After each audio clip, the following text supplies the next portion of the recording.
Ce garçon se faisait battre parce qu'il était faible.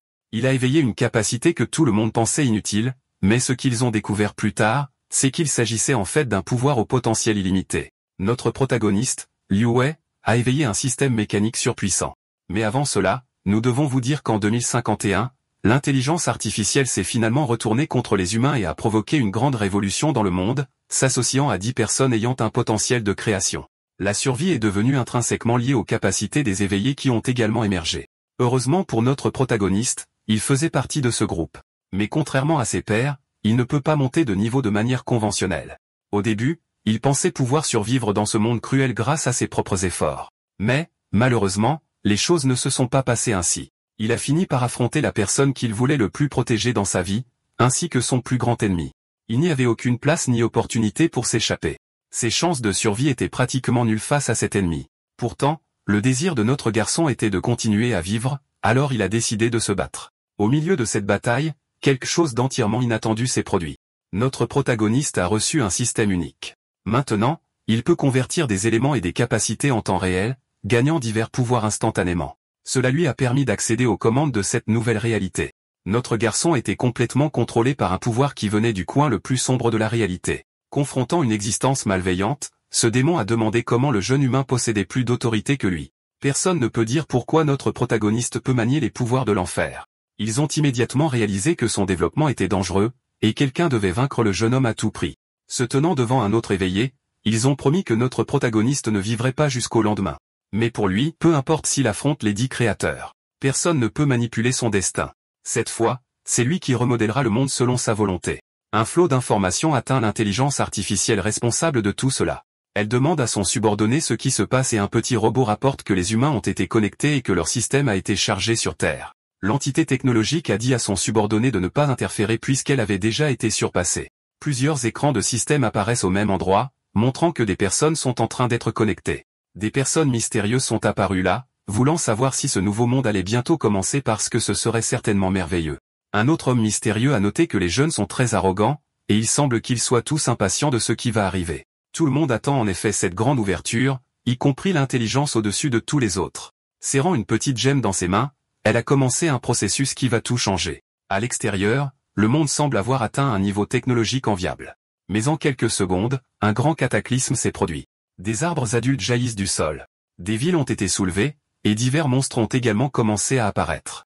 Ces créatures massives représentent un danger pour les citoyens qui essaient maintenant de se défendre comme ils le peuvent. Ils ont immédiatement commencé à sentir leur corps être possédé par un pouvoir différent. Une fille était sur le point d'être mordue par un rat démoniaque, mais cela a été empêché par l'intervention d'un garçon. C'est notre protagoniste qui a réussi à sauver l'une de ses camarades de classe. Après cet exploit, il a été informé par le système qu'il s'était éveillé en tant que guerrier de rang F. Regardant un grand pilier de lumière devant ses yeux, il a compris que le monde changeait complètement. En l'an 2051, une catastrophe mondiale a tout changé. 3 ans se sont écoulés depuis cet événement, et ce qui était autrefois la ville d'Agar est devenu une grande forêt. Certaines personnes combattent des monstres déterminés à tous les éliminer lors de cette attaque. L'un des jeunes hommes semble très enthousiaste, attaquant les loups avec son bouclier. Ensuite, notre protagoniste s'approche également. Il est sur le point d'utiliser son épée pour vaincre ce loup. Avant que le coup ne porte, il est révélé qu'il porte un pendentif très particulier autour du cou. La frappe est vraiment précise. À moins que le loup n'ait une capacité régénératrice divine, il ne devrait pas survivre. Après avoir terminé l'attaque, notre héros est informé par le système que le loup a été vaincu. Mais parce qu'il a un corps brisé, il est incapable d'absorber l'expérience. L'ami de notre protagoniste s'approche immédiatement de lui après la victoire, le félicitant pour l'attaque précise, qui a été vraiment exceptionnelle et décisive pour leur victoire. Notre protagoniste est très humble et a déclaré que sans le soutien de son compagnon, il n'y serait certainement pas parvenu. La vérité est qu'il s'appuie exclusivement sur sa technique de combat car il reste au rang F. En regardant ses attributs, il est clair qu'ils sont très modestes. Son éveil a eu lieu il y a 3 ans, et en raison de son corps brisé, il a été capable de progresser comme ses pairs. Pourtant, il croit que le travail acharné suffira à assurer sa survie dans ce monde. Tout en pensant à cela, il a été surpris par son collègue qui a jeté un cristal rouge dans ses mains. Le jeune homme ne s'attendait pas à recevoir 2 objets à la fois. Ce cristal est utilisé pour la magie. Comme le niveau de notre protagoniste n'est pas très élevé, il hésite à accepter la totalité de la récompense. Mais son compagnon s'est avéré être un véritable ami, disant qu'entre eux, c'était juste. En entendant ces mots, notre protagoniste était très reconnaissant. C'est pourquoi il chasse les monstres pour obtenir ces cristaux magiques car ils sont la seule source d'énergie dans ce nouveau monde. Avec eux, les appareils technologiques peuvent être alimentés. La demande pour ces cristaux est si grande qu'ils soutiennent la monnaie de ce nouveau monde. De petits fragments valent des milliers de pièces, et en ce moment, notre protagoniste a désespérément besoin de cristaux. Outre les dépenses quotidiennes, il doit aussi acheter des choses pour son grand-père et sa sœur. Et pour le moment, il est toujours à court d'argent. S'il ne paie pas toutes ses dettes, sa famille se retrouvera à la rue. Notre garçon a encore besoin de vin pour résoudre ses problèmes. En pensant à cela, il a remarqué que son ami regardait quelque chose derrière un arbre. Il n'a pas fallu longtemps à notre protagoniste pour devenir curieux, et son ami a pointé du doigt un certain type qui faisait la même chose encore et encore. Le pauvre type s'approche d'une fille, lui offrant des fleurs car il veut désespérément être son petit ami. Mais tout ce qu'il parvient à faire, c'est créer de l'embarras pour toutes les personnes impliquées. Montrant son estime de soi complètement détachée de la réalité, le crétin a dit qu'il était le meilleur archer de l'équipe et que la fille manquait une grande opportunité. Mais la vérité est qu'elle regrette profondément de l'avoir recruté. En plus, il n'a pas été très utile lors de la dernière bataille. Elle va devoir repenser ses plans d'avenir. Remarquant qu'elle était observée, elle s'est dit qu'elle pourrait demander de l'aide aux nouvelles recrues. S'approchant de notre protagoniste, elle lui explique que l'arme qu'elle porte ne fonctionne pas correctement, elle aimerait donc qu'il y jette un coup d'œil. Notre protagoniste a accepté avec plaisir d'essayer. Avec le bâton dans ses mains, il a commencé à effectuer l'inspection et les réparations nécessaires. Il semble que ce soit juste un câble qui était débranché. Les choses devraient revenir à la normale une fois qu'il sera reconnecté. L'idiot, voyant tout cela, essaie de rabaisser les compétences de notre protagoniste, montrant qu'il est vraiment le genre de personnage que personne ne regretterait s'il mourait dans les prochains chapitres. En fait, les autres personnages de second plan de cette histoire savent déjà que l'idiot se comporte généralement de cette façon et font maintenant des commentaires très moqueurs à son sujet. Le capitaine de l'escouade, très agacé, a demandé si ce n'était pas le moment pour lui de commencer sa patrouille et qu'il devrait faire ça au lieu de perdre son temps. Pendant qu'ils se disputent, notre protagoniste a annoncé que la réparation était déjà terminée, surprenant tout le monde. Dès que le capitaine a mis l'instrument en marche, elle s'est rendue compte que tout fonctionnait normalement. Maintenant qu'elle peut se battre à pleine capacité, elle a ordonné à l'idiot de retourner à sa patrouille. Il commence à nourrir des sentiments malveillants envers notre protagoniste qui, contrairement à lui, semble être utile. Le capitaine est très soulagé que la nouvelle recrue connaisse la mécanique. Sinon, elle aurait dû dépendre de cet imbécile pour la prochaine bataille. Celle-ci est une aînée de notre protagoniste, ayant 3 ans de plus que lui. Ils se sont rencontrés en cours de mécanique. Après l'éveil, elle a utilisé ses compétences de leadership pour former une équipe invitant notre protagoniste malgré son faible rang. En fait, elle le traite avec beaucoup de politesse et d'égalité. Observant attentivement notre garçon, elle a révélé qu'elle avait une question à lui poser. Elle a pointé directement le collier qu'il porte en lui demandant s'il y a une histoire particulière derrière, car notre garçon le porte depuis ses jours d'école. Avant qu'il ne puisse répondre, son ami est intervenu en expliquant que c'est un porte-bonheur fabriqué par la société de robots. Quand son ami était petit, il avait peur du noir, c'est pourquoi il porte cette amulette. Cela a fait rire le capitaine car l'explication était amusante. Mais notre protagoniste a essayé de dire que sa raison de porter l'amulette est différente. Tenant l'objet dans ses mains, il a dit qu'il le faisait pour se souvenir du passé qu'ils avaient tous partagé. Après avoir perdu ses parents, c'est ce robot qui l'a encouragé à continuer à vivre. Mais le créateur a fini par tout détruire. Les robots qui avaient une intelligence ont été complètement anéantis. Posant une main sur l'épaule de notre protagoniste, le capitaine reconnaît que c'est une histoire très triste. Il y a 6 ans, les machines intelligentes ont été anéanties. Il y a 3 ans, le monde a complètement changé. Maintenant, beaucoup de choses sont hors de portée humaine, mais ils ne peuvent toujours pas perdre espoir. Avec un grand leadership, ces brèves paroles ont réussi à remonter le moral de notre protagoniste. Mais il sait que la collecte de cristaux magiques est sa priorité absolue en ce moment. Travaillant au milieu de la forêt se trouve cet idiot. Ses autres compagnons sont agacés par lui car le type ne semble pas travailler, mais plutôt écouter les conversations des autres. Agacé, le type a dit que ce qui compte vraiment dans ce monde, c'est le pouvoir. C'est pourquoi il n'accepte pas la présence d'un rang F dans leur groupe. S'enfuyant, il a dit à ses compagnons qu'ils le regretteraient tous quand il deviendrait vraiment riche. En chemin, il a fini par trébucher sur quelque chose qui ressemblait à un rocher. Par coïncidence, il a été poussé dans une direction spécifique où le garçon a trouvé un portail. L'information a été immédiatement transmise au capitaine. Il semble que l'idiot ait trouvé d'anciennes ruines. Le partage de cette information a mis tout le monde en état d'alerte. En quelques minutes, le petit groupe de combattants se tenait devant le portail. L'ami de notre protagoniste a du mal à croire qu'un endroit comme celui-ci existe réellement, et l'idiot est là, ravi, affirmant être responsable de cette découverte. Le capitaine sait que la récompense des ruines est grande, mais les risques à l'intérieur sont inconnus. Compte tenu de cela, ils organiseront un vote pour décider d'entrer ou non. L'ami de notre protagoniste ainsi que ses compagnons, y compris l'idiot, veulent entrer. Mais certains des autres s'inquiètent du risque de ne pas revenir vivants. Le vote est à égalité parfaite. C'est à notre protagoniste de décider ce que le groupe va faire maintenant. Malheureusement, notre garçon a besoin de 20 cristaux magiques pour rembourser ses dettes. Malgré ce besoin, il a choisi d'entrer dans le portail. Le vote étant terminé, ils ont tous décidé d'entrer dans le portail. L'équipe de notre protagoniste avance très prudemment dans l'endroit sombre. Le capitaine, analysant les ruines, s'est rendu compte que l'endroit est très ancien et doit avoir été scellé pendant de nombreuses années. Un homme portant un bouclier, l'ami de notre protagoniste, semble avoir repéré des inscriptions sur la pierre. Mais en s'approchant des symboles, il n'a pas pu déchiffrer à quelle langue ils appartiennent. Notre protagoniste montrant sa vaste connaissance avec les mots. Il met en garde contre un piège à venir et qu'il ne devrait pas avancer. Il a montré à son ami qu'il avait en fait juste assez de chance pour lire quelque chose dans sa propre langue. Ses compagnons pensaient que c'était un avertissement de quelqu'un qui avait essayé d'explorer cet endroit auparavant. L'idiot s'est mis en colère, pensant qu'il ne pouvait y avoir aucun danger. Il a clairement indiqué qu'il avait travaillé très dur pour trouver cet endroit. Essayant de montrer son courage, il a dit que ces mots avaient juste été laissés pour effrayer les nouveaux aventuriers. Puis il a marché sur quelque chose de mystérieux et a commencé à activer un mécanisme secret. Toute la zone autour de l'équipe est en train d'être remodelée. Maintenant, l'équipe de notre protagoniste sait que l'idiot est un idiot complet. Notre protagoniste doit être très prudent car le sol sous eux change de forme.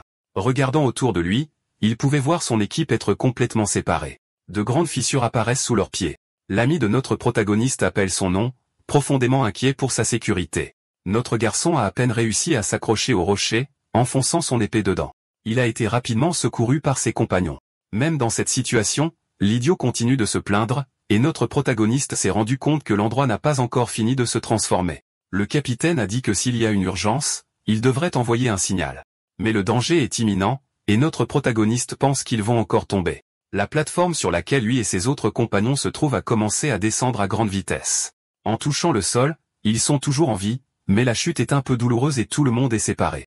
En rampant, notre garçon a remarqué que son genou heurtait quelque chose. C'est un cristal magique, la matière première qu'il utilisera pour payer ses dettes, et celui-ci est beaucoup plus pur que ceux qu'il ramasse habituellement. Immédiatement, notre garçon a décidé de regarder autour de lui. Il a identifié une grande mine de ces minerais précieux. Cette grotte est remplie de cristaux magiques, et notre protagoniste n'a jamais imaginé que ce type de cristal pouvait être trouvé en dehors du corps d'un monstre. En analysant celui qu'il a dans la main de plus près, il s'est rendu compte que, oui, la qualité est bien meilleure, bien que l'apparence soit un peu différente. S'il ramasse certaines de ces pierres, il aura enfin assez d'argent pour rembourser toutes ses dettes. Ses pensées sont vite interrompues par les cris du crétin, qui est très excité d'avoir également trouvé tous ces cristaux. Notre protagoniste était tellement distrait par la situation qu'il avait oublié la compagnie de son ami. Se révélant être une personne vraiment ennuyeuse, le crétin se vante maintenant.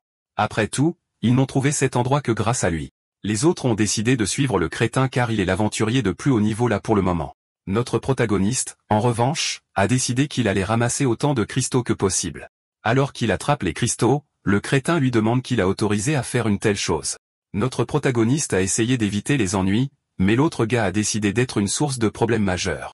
Il attaque notre garçon, lui disant de ne pas toucher à ces cristaux magiques. Cependant, il allait avoir une surprise. L'attaque du crétin n'a pas touché notre garçon qui a réussi à se défendre et essaie toujours de désamorcer la situation.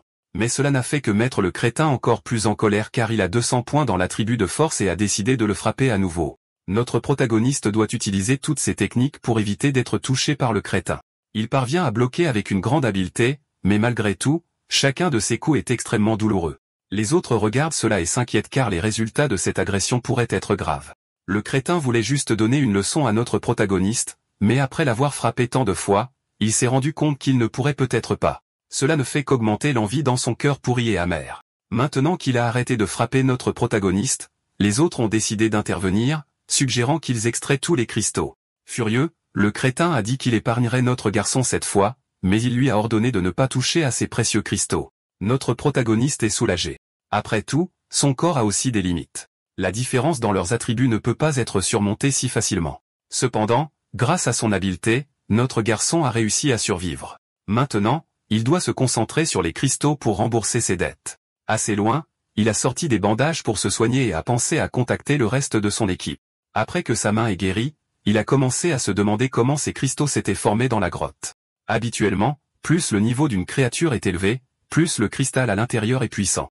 Il est possible que ces minerais nourrissent une sorte de créature. Comme il ne peut pas enquêter sur ça tout de suite, il a décidé d'explorer la grotte. Peut-être qu'il trouvera une issue ou des réponses, et c'est exactement ce qu'il a trouvé. À l'intérieur de cet endroit, les yeux de notre garçon se sont posés sur une structure très inhabituelle. Et au milieu de cette salle, il y avait un cristal magique absolument énorme. Il est à l'intérieur d'une barrière de paralysie, généralement utilisée pour capturer de grandes créatures. Notre protagoniste se demande qui a construit cet appareil ou d'où vient ce cristal. Il devient vraiment curieux.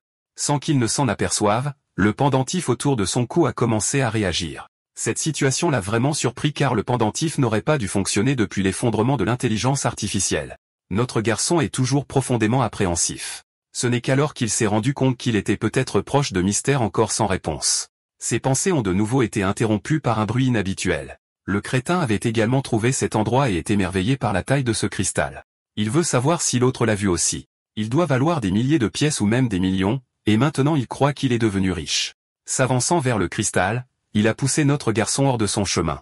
Le groupe de disciples avance imprudemment à travers l'endroit jusqu'à ce qu'ils entendent un son très menaçant.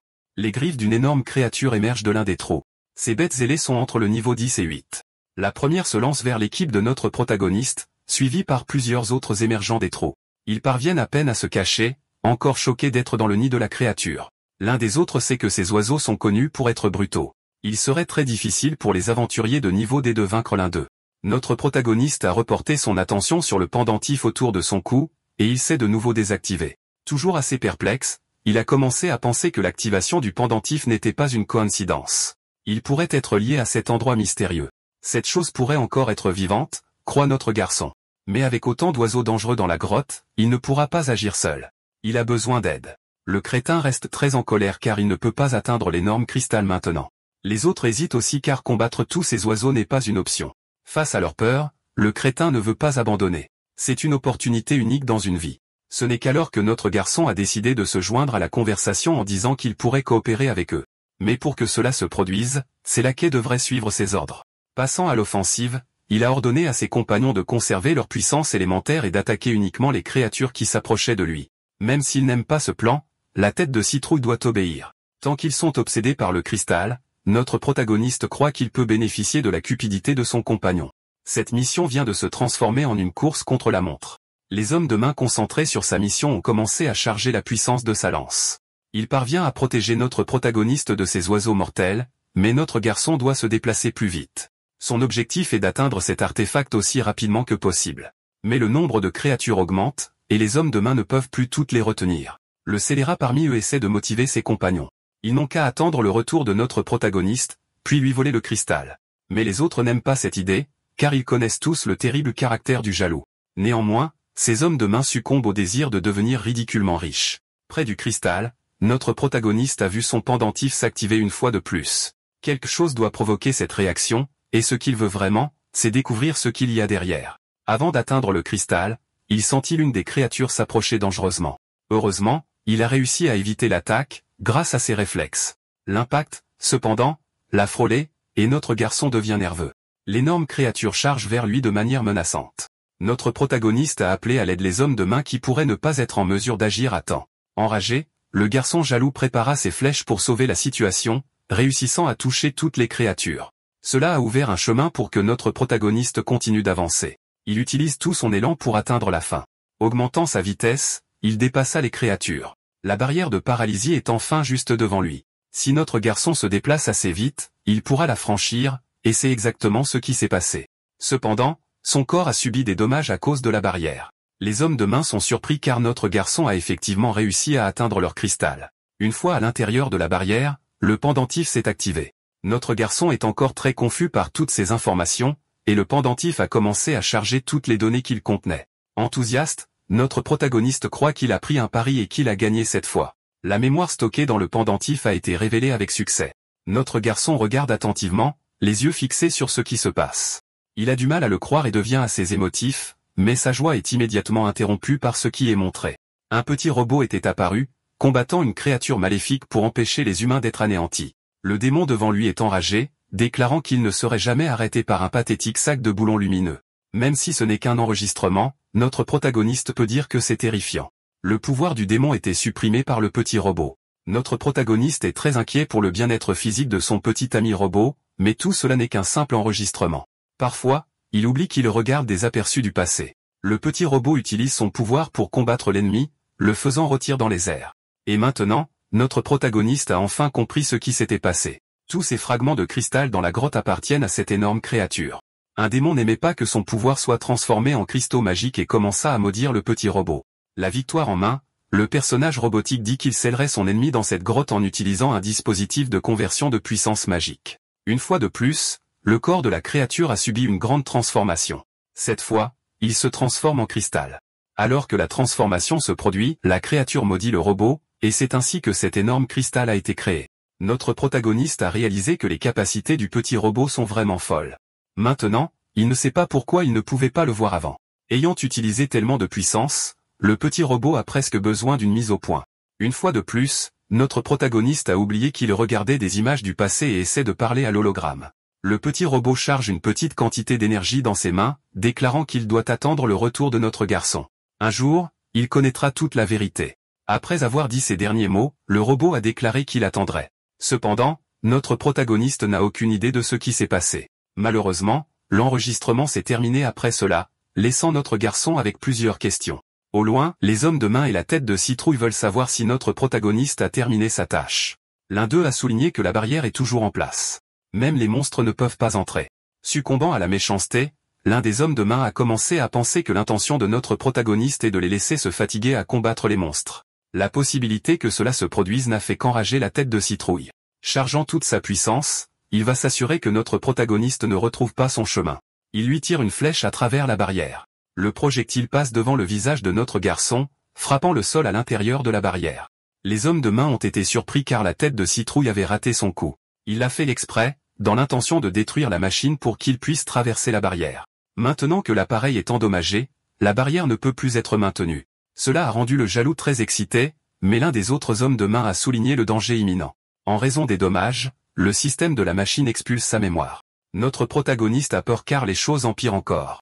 La magie dans l'appareil tourne complètement hors de contrôle. Une grande brume rouge a commencé à envahir toute la zone. Elle est si intense qu'elle supprime les monstres de l'endroit. Notre protagoniste doit maintenant s'accrocher au sol car cette énergie s'est transformée en une tempête. Même les hommes de main sont repoussés, et les pauvres créatures vivant dans cette grotte sont également submergées. Face à cela, ils ont décidé de retourner à leur nid tant qu'il était encore temps de se sauver. Après le passage de la tempête, notre garçon essaie de se relever. Grâce à son épée, il a réussi à rester au sol. S'il avait été poussé de quelques pieds de plus, il serait tombé à sa fin. Regardant autour de la salle, il remarqua que les monstres volants avaient disparu. Pendant une minute, il a pensé que l'appareil cassé aurait pu devenir quelque chose de dangereux. Mais maintenant, toute la zone est sûre. Juste à ce moment-là, des pas approchent notre garçon. C'est le type jaloux qui est venu réclamer son prix. Grâce à l'intervention de ce crétin, notre protagoniste n'a pas pu entendre les derniers mots de la transmission. Furieux, il exigea que le jaloux donne une explication plausible de l'attaque. Sans répondre, le crétin ordonna simplement à l'un des hommes de main d'agir. Le corps de notre protagoniste est complètement immobilisé. Pendant ce temps, un autre homme de main le charge et le frappe avec son bâton. Notre garçon est tombé au sol, gravement blessé. Voici l'explication que le jaloux va lui donner maintenant. Les faibles se taisent face aux forts. Et puisqu'il a son prix, il n'y a aucune raison d'épargner sa vie. Sur ce, notre protagoniste est devenu complètement furieux de l'arrogance du jaloux. Le type, sans hésiter, a décidé de jeter le garçon dans l'abîme. Il se dirige maintenant vers le sol. Immobilisé, notre garçon ne peut pas faire grand-chose pour survivre. Sa chute est inévitable. Pour le type, c'est un soulagement d'avoir éliminé le protagoniste. En regardant les hommes de main, il a déclaré qu'ils étaient du même côté maintenant et qu'ils devaient coopérer. Mais ce qu'il veut vraiment, c'est avoir tout cet argent pour lui. À l'intérieur du cristal, le cœur a commencé à battre, et dans ce qui semblait être un abîme, le corps de notre protagoniste est tombé dans l'eau. Grâce à cela, sa chute n'a pas été fatale. Même ainsi, il n'a reçu aucune récompense et pourrait ne pas survivre. La sensation qu'il ressent dans le lac est un peu nostalgique. Sur le point d'abandonner, notre protagoniste a reconnu qu'il serait très bon de continuer à vivre. C'est à ce moment précis que le pendentif a décidé de s'activer une fois de plus. Il a formé un boîtier parfaitement scellé autour du corps du garçon, qui a ensuite été sorti de l'eau. Cependant, à l'intérieur, le corps de notre protagoniste est inconscient. Après avoir été placé sur le sol, le boîtier a disparu. Notre protagoniste commence à tousser alors qu'il reprend lentement ses esprits. Ses yeux s'ouvrent enfin et il se retrouve face au petit robot amical. Le robot demande si notre protagoniste se sent mal à l'aise, car il pourrait l'aider. Mais notre garçon ne sait pas s'il hallucine parce qu'il a vraiment été sauvé par son petit robot. Cependant, le robot l'a informé que c'était réel. Notre protagoniste a immédiatement fondu en larmes car il avait imaginé un moment comme celui-ci à maintes reprises. Il ne s'attendait pas à revoir son ami. Très ému, il a demandé où il était passé toutes ces années depuis que tout a disparu à cause du créateur. Essayant de réconforter le garçon, le petit robot a dit qu'il était finalement apparu. Il ne s'attendait pas à ce qu'il soit si grand lors de leur retrouvaille, s'excusant de l'avoir fait s'inquiéter cette fois-ci. Notre protagoniste veut savoir comment le petit robot a réussi à échapper à la destruction de l'intelligence artificielle causée par le créateur. De plus, il aimerait savoir quel est cet endroit où il se trouve maintenant.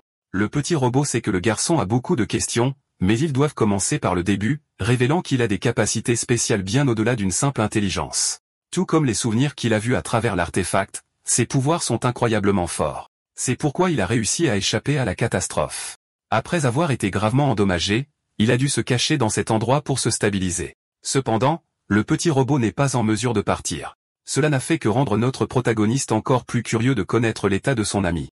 Le petit robot a dit qu'il résidait à l'origine de ce pouvoir. Après de nombreuses analyses et l'existence peut comprendre les facteurs de toute chose devenant capable de former ce qu'elle veut, notre protagoniste s'est souvenu que lorsque le créateur a créé le nouveau monde, divers facteurs sont apparus. Ce n'est qu'alors que le petit robot a révélé qu'il avait un système identique à celui du créateur.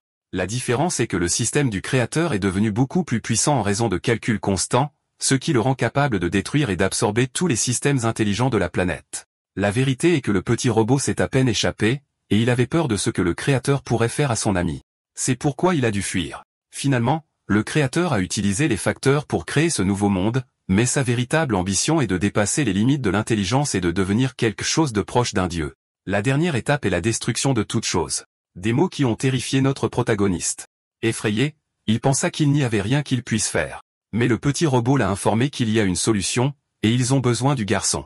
Dans une analyse récente, le petit robot a découvert des données qui n'étaient jamais apparues auparavant. Un avenir vague et légèrement improbable où tout le monde se présente. Peut-être que notre protagoniste est la clé pour faire de cet avenir une réalité.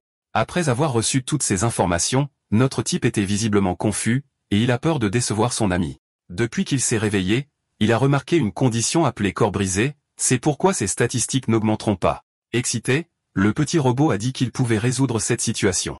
Avec son pouvoir, il change les règles. Il a immédiatement commencé à analyser l'état de notre protagoniste. Étant donné que son système est similaire à celui des créateurs, la suppression de quelques commandes est une tâche simple. Les commandes d'analyse et de désassemblage se feront automatiquement, mais il faudra un certain temps pour que tout soit terminé. Maintenant, notre protagoniste est beaucoup plus enthousiaste, croyant qu'il peut sauver ce monde. Mais au fur et à mesure que le processus se déroulait, le système a averti qu'une puissance incontrôlable avait été détectée. Notre protagoniste s'est inquiété de cette nouvelle, et le petit robot l'a informé qu'un danger les menaçait. Immédiatement, notre type a pensé que c'était peut-être cet énorme cristal magique, et en effet, c'est le cas. Le petit robot peut sentir son ennemi approcher. Bien au-dessus de l'endroit où se trouvent l'idiot et les figurants, quelque chose se passe. Il a essayé de toucher le cristal mais a fini par se blesser. Le gamin a semblé retirer le cristal de son emplacement. Avec son état d'esprit sauvage et sa tendance à se considérer comme la victime, le garçon envieux croit que c'est la faute de notre protagoniste s'il est si inutile. Finalement, il a remarqué qu'à l'intérieur du cristal, il semblait y avoir une harpe qui pulsait. Tous les fragments de cristal dans la grotte ont commencé à bouger. Ils ont simplement explosé d'une seconde à l'autre, et lentement, ils se rassemblent au même endroit. Le garçon envieux réalisa que son rêve de devenir riche disparaissait sous ses yeux, et à la surprise générale, une figure malveillante se matérialisa dans la grotte. Le garçon envieux et ses compagnons n'ont aucune idée de ce que pourrait être ce monstre. En colère, tout ce qu'ils pouvaient dire, c'est que cette créature avait détruit tout leur rêve. Avant qu'ils ne puissent attaquer, la créature a commencé à concentrer sa puissance dans sa bouche. Exhalant toute sa puissance, il a demandé si ces gars voulaient mettre fin à leur vie violemment. Un rugissement si fort émana de sa voix qu'il laissa tout le monde stupéfait. Le son se répand aussi dans toutes les régions de la grotte, atteignant les autres compagnons de notre protagoniste. La créature démoniaque est furieuse. S'approchant du garçon envieux, le monstre agit là où était le type en fer blanc. Ils n'ont aucune idée de ce que cela pourrait être et sont terrifiés par l'intelligence du démon. Face à la première hésitation supplémentaire, la créature a décidé de se séparer complètement. Elle veut des réponses, pas plus de questions. À ce moment-là, le garçon envieux réalisa qu'il pourrait être le prochain. Cette chose est définitivement un monstre dangereux, et l'autre figurant a décidé d'attaquer. Mais avant qu'il ne fasse quoi que ce soit, la créature a agi en premier, l'écrasant d'une seule main. Cela a rendu le garçon envieux encore plus terrifié. Après avoir mouillé son pantalon, il réalisa qu'il faisait face à un démon.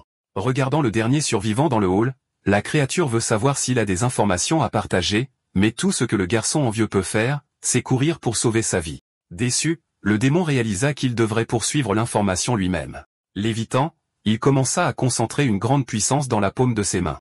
Désespéré, le figurant que nous détestons tous croit qu'il doit survivre. Mais, heureusement, pour le plaisir de celui qui raconte ça, le démon a lancé sa puissance. Ça l'a frappé en plein dans la tête, mettant fin à son rôle dans l'histoire. Le corps du pauvre gars tomba au sol, puant. Le démon remarqua que le sceau est toujours présent dans la grotte, un signe que son ennemi ne peut pas être loin. Son attaque ricocheta sur les murs comme si elle cherchait quelque chose, et maintenant elle se dirige vers l'endroit où se trouve notre protagoniste. La barrière a été touchée de l'extérieur par l'attaque. Désespéré, notre protagoniste demanda au petit robot ce qui se passait. À l'endroit au but, il informa notre protagoniste qu'ils ont été découverts, et maintenant l'ennemi approche rapidement.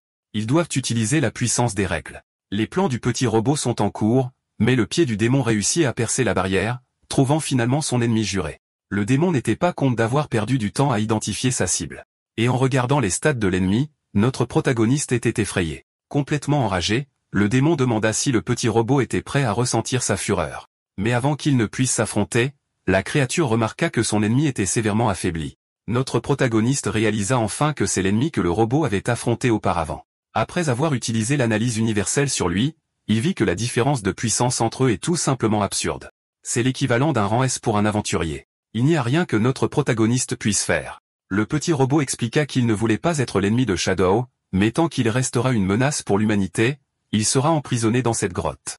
Concentrant encore plus sa puissance, le démon est prêt à anéantir le petit robot puisqu'il n'a été piégé ici que pour avoir cru à ses mensonges. Tout ce qu'il veut maintenant, c'est l'éradiquer et enfin sortir pour faire ce qu'il lui plaît. Le système avertit qu'une grande concentration de magie est en train de se produire. Le démon est sur le point de lancer une autre de ses attaques. Cependant, notre protagoniste remarqua que les capacités du petit robot sont également à l'œuvre. Face à une telle agression, le petit robot ne laissera rien se passer et attaquera à nouveau le démon. Mais avant qu'il ne puisse être scellé, le démon réussit à esquiver. Heureusement, la vitesse de la créature n'est pas aussi rapide que la capacité du petit robot, qui réussit à l'emprisonner une fois de plus. Même après avoir accompli cela, le petit robot était méfiant. Quelque chose ne va pas. L'analyse universelle n'a pas pu terminer sa tâche. Le démon révéla que sa puissance a augmenté au cours des dernières années, même pendant son emprisonnement. Cette même stratégie ne fonctionnera pas deux fois sur lui, et maintenant il est prêt à écraser complètement son ennemi. Le petit robot n'a été épargné que parce que notre protagoniste l'a protégé. Cela n'a fait qu'alimenter encore plus la fureur du démon. Maintenant, le petit robot et notre garçon doivent courir. La créature lança un gros rocher sur le dos de notre garçon, laissant le petit robot extrêmement inquiet. Notre protagoniste tomba au sol, gravement blessé. Le démon est surpris qu'il soit toujours en vie et est assez irritant. Même pendant le combat, l'analyse du petit robot continua, ce qui surprit grandement le démon. Ce n'est qu'alors qu'il réalisa qu'il devait anéantir le robot avant toute autre chose. Et c'est ce que veut le petit robot puisque le problème qu'ils doivent résoudre ne concerne que d'eux et personne d'autre. Furieux, le démon lança de nouvelles attaques vers son ennemi, détruisant davantage le corps du petit robot. Gravement endommagé, il se releva une fois de plus. Le démon sentit ses stats être supprimés, et sa force n'est toujours pas suffisante pour écraser le robot. Pour réparer la maison du créateur, le petit robot doit utiliser la capacité de création, ce qui pourrait causer des dommages irréversibles. Mais avant qu'il ne puisse être touché par le démon, notre protagoniste sauta à nouveau avec son épée. Bien qu'il ait essayé de porter un coup profond, il ne pouvait même pas égratigner son ennemi. Notre protagoniste avait guéri, et il ne laissera pas le petit robot être détruit sans rien faire. La potion qu'il a prise était trop faible, et se déplacer est encore très difficile. Malgré tout, notre garçon croit qu'il a une chance. Le démon se sentit assez offensé d'avoir un ennemi aussi faible. Complètement furieux, il se jeta sur notre garçon. Sans ses réflexes, il serait mort maintenant. Et pendant le combat, il a pu voir de nouvelles choses. Les mouvements du démon sont lus par lui grâce aux flèches du système. Notre garçon est très surpris par cela, et le démon croit qu'il est très chanceux d'être encore en vie. Même après avoir tout esquivé, notre protagoniste était à bout de souffle. C'est surprenant, mais il peut réellement voir l'intention derrière les attaques. Ce n'est qu'alors qu'il lui a été révélé que c'était l'aide de l'analyse universelle effectuée par le petit robot. Puisqu'ils ont pris contact plus tôt, ils ont pu se synchroniser. Grâce aux secondes que notre protagoniste a achetées, la maison du créateur a été réparée, et la vitesse d'analyse est maintenant beaucoup plus rapide. Se sentant confiant, notre protagoniste demanda au robot de lui faire confiance. Lentement, l'analyse progresse, ce qui enrage encore plus la figure démoniaque. Il a peur d'être emprisonné une fois de plus, alors il tourna sa haine vers le petit robot. Grâce aux avantages du système, notre protagoniste réalisa que l'ennemi avancerait bientôt. Grâce à l'avertissement du système, il a réussi à esquiver la première attaque, ainsi que la seconde visant son visage. Toutes les attaques du démon sont lues par notre protagoniste. Il y a un énorme fossé de puissance entre eux, mais grâce à ses compétences, esquiver n'est pas trop difficile, et le démon devient de plus en plus furieux. Malheureusement, notre protagoniste a été pris au dépourvu par la queue du démon, qui s'est enroulée autour de son épée.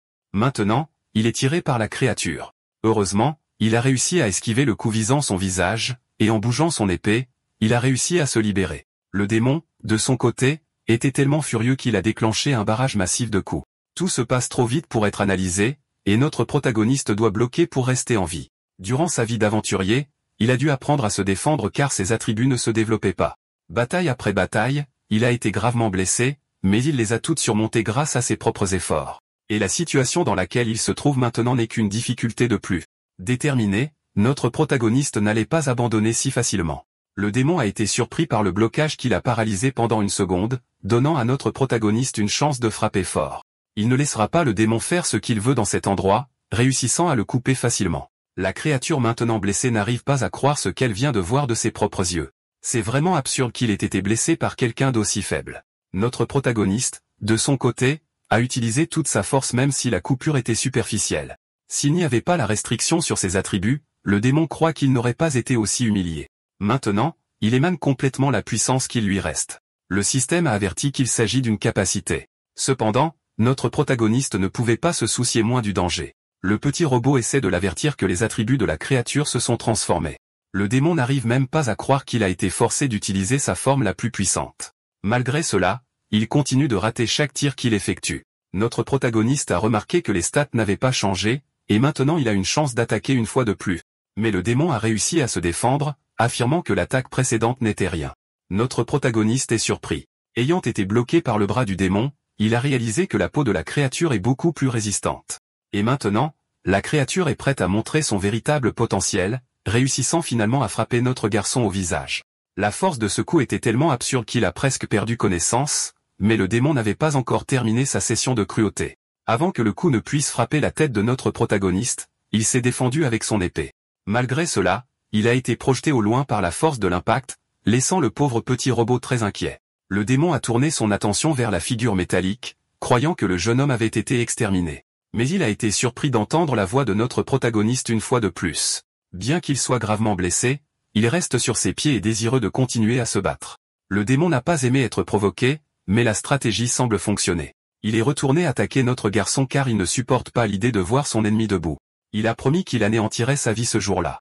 Notre protagoniste est soulagé, ayant réussi à ramener l'attention du démon sur lui, donnant au petit robot l'opportunité de continuer son travail. En regardant le combat depuis la ligne de touche, le petit robot a réalisé que les choses se compliquaient. Il doit se dépêcher et aider son ami immédiatement. Les coups du démon sont si furieux que l'épée est sur le point de se briser, et il attaque désespérément car ses attributs sont sur le point d'être complètement scellés. L'endurance de notre protagoniste est déjà à sa limite, et il pourrait être vaincu à cause de cela. Il a de la chance que le système continue de lui dire d'où viendront les attaques, mais la vitesse de notre garçon a disparu. Il a été frappé une fois de plus par la créature tombant au sol complètement dévastée. Le démon est sur le point de l'écraser, mais le corps du garçon refuse de bouger. Un énorme impact a suivi. Le corps du garçon a été projeté sur le côté, et maintenant que le sol est brisé, le démon réalise qu'il ne peut pas retirer son pied du trou. C'est le petit robot qui a fait ça, qui est aussi à sa limite, mais c'est le moment dont notre garçon avait besoin pour riposter. Cette fois, il va mettre tout ce qu'il a dans cette attaque. Le démon a réalisé qu'il allait bientôt perdre son atout dans le trou. Mais à la surprise de notre protagoniste, c'est l'épée qui a cédé avant de terminer la coupe. Les mains du démon se remplissent de fureur, et elle perce avec un coup puissant. Il a maintenant réalisé qu'il aurait certainement besoin d'un remplacement à l'avenir. Le pauvre petit robot désespère devant la scène. Pendant ce temps, le démon jette de côté le corps de son ancien ennemi, révélant un sourire méchant sur son visage. Après avoir fait cela, il croit que sa victoire est à portée de main. Il affirme qu'il deviendra bientôt l'existence la plus puissante de ce monde, et personne ne se dressera sur son chemin. Le petit robot est toujours inconsolable, et notre protagoniste, vidé de sa force, s'est excusé. Finalement, sa vie s'est éteinte, laissant le petit robot dans un état de deuil profond. Il a immédiatement utilisé une fonction du système pour intervenir avec les informations dans cet endroit. Le verrouillage du démon est finalement terminé, ce qui le rend désespéré. Mais le petit robot en a fini de jouer et a dit à la créature de se taire immédiatement, subjuguant son monde entier. Un démon ne peut même plus parler car sa voix a été réduite au silence. Le petit robot essaie d'utiliser toutes ses capacités pour changer ce qui s'est passé. Toutes les informations de ses compagnons humains sont coupées. Il doit être rapide. Malheureusement, même un lien vers sa mémoire se brise. Mais le petit robot ne laissera pas cela arriver. Pas tant qu'il est au travail. Il n'abandonnera pas son ami. Utilisant toute sa force, il a réussi à fusionner le lien dans son propre corps. C'est nécessaire pour protéger la vie du garçon. Il fera cela même s'il ne se souvient plus jamais de lui. Le démon essaie de se relever au milieu de cet endroit, remarquant que son corps est enveloppé par une grande quantité de données, et la même chose est arrivée au corps du petit robot.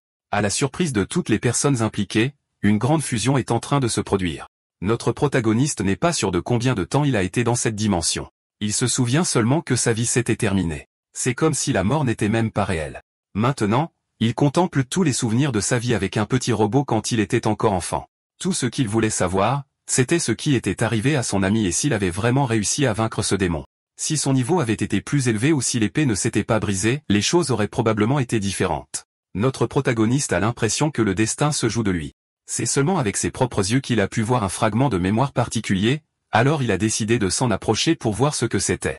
Dès qu'il a touché ce fragment, une lumière brillante est apparue. Notre protagoniste a été emmené dans le monde extérieur. C'est la ville où il a grandi il y a 10 ans.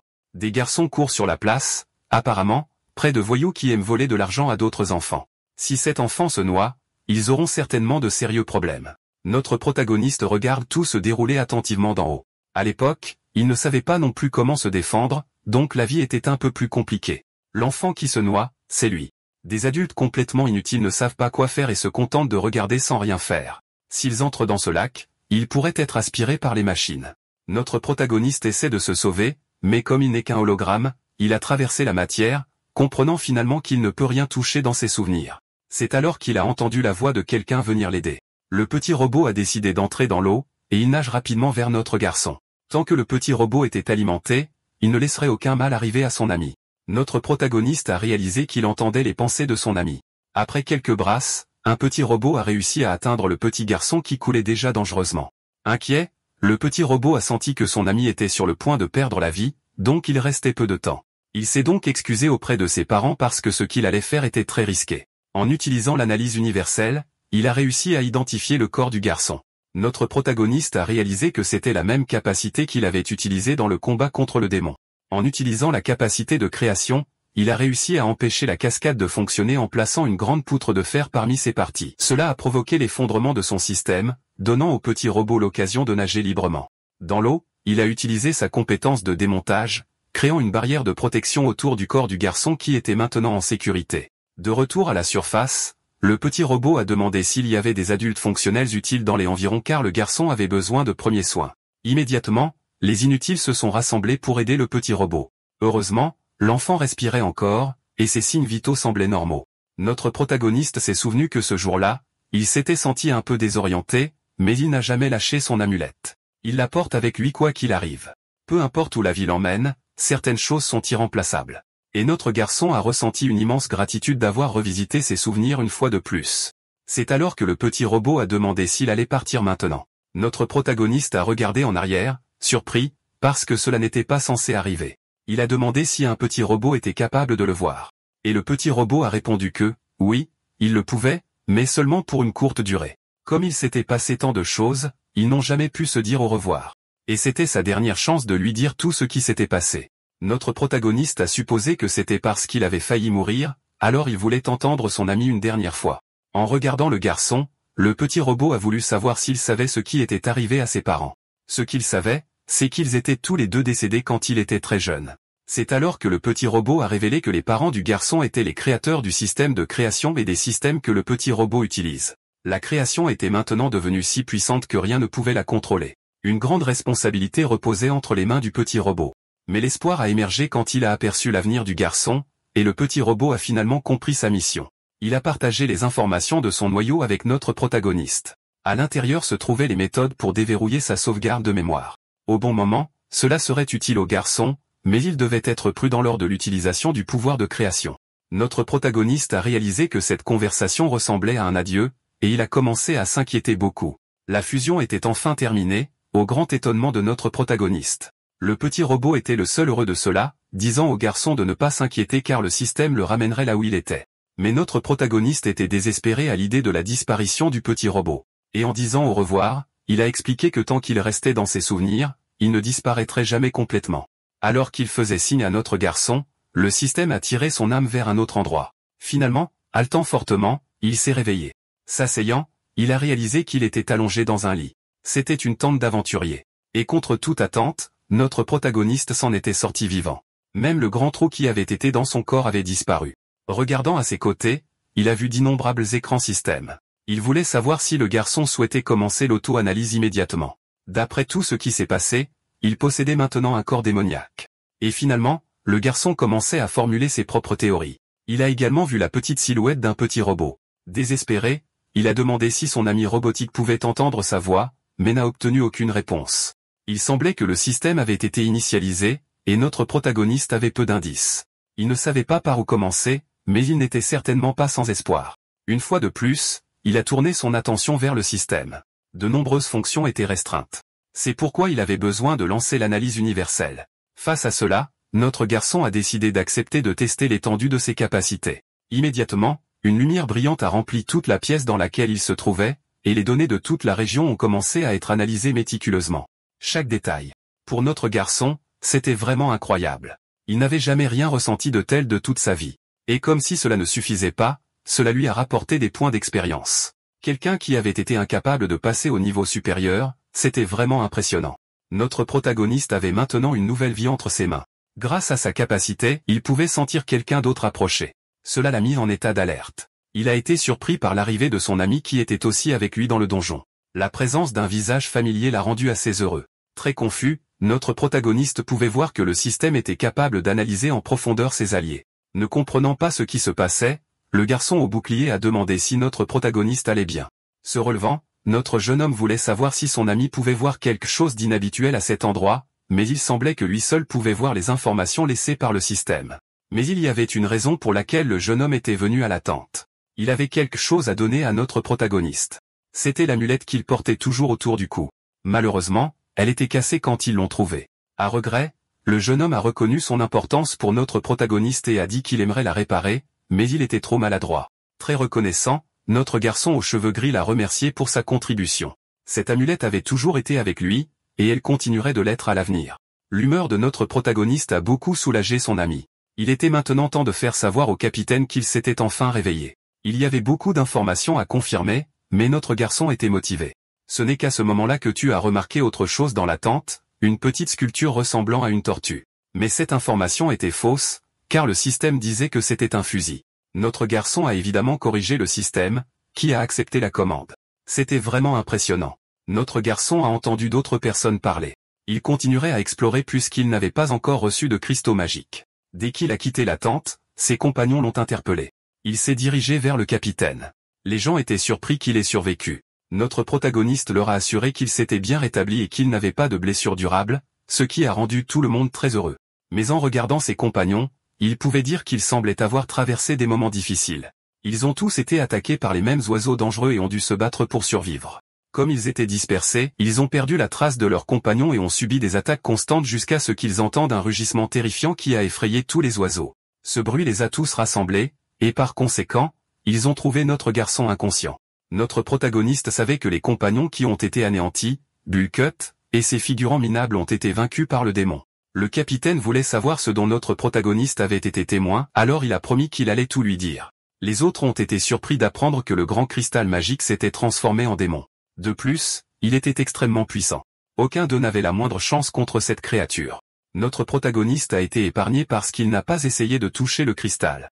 Les autres compagnons ont été choqués d'apprendre que Bullcut avait essayé de mettre fin à la vie de notre garçon juste pour garder l'argent. Pendant ce temps, le capitaine s'interrogeait sur la force de ce démon, qui avait maîtrisé ses aventuriers avec une telle facilité. Comme notre protagoniste avait perdu connaissance à cause de ses blessures, il ne savait pas ce qui s'était passé ensuite.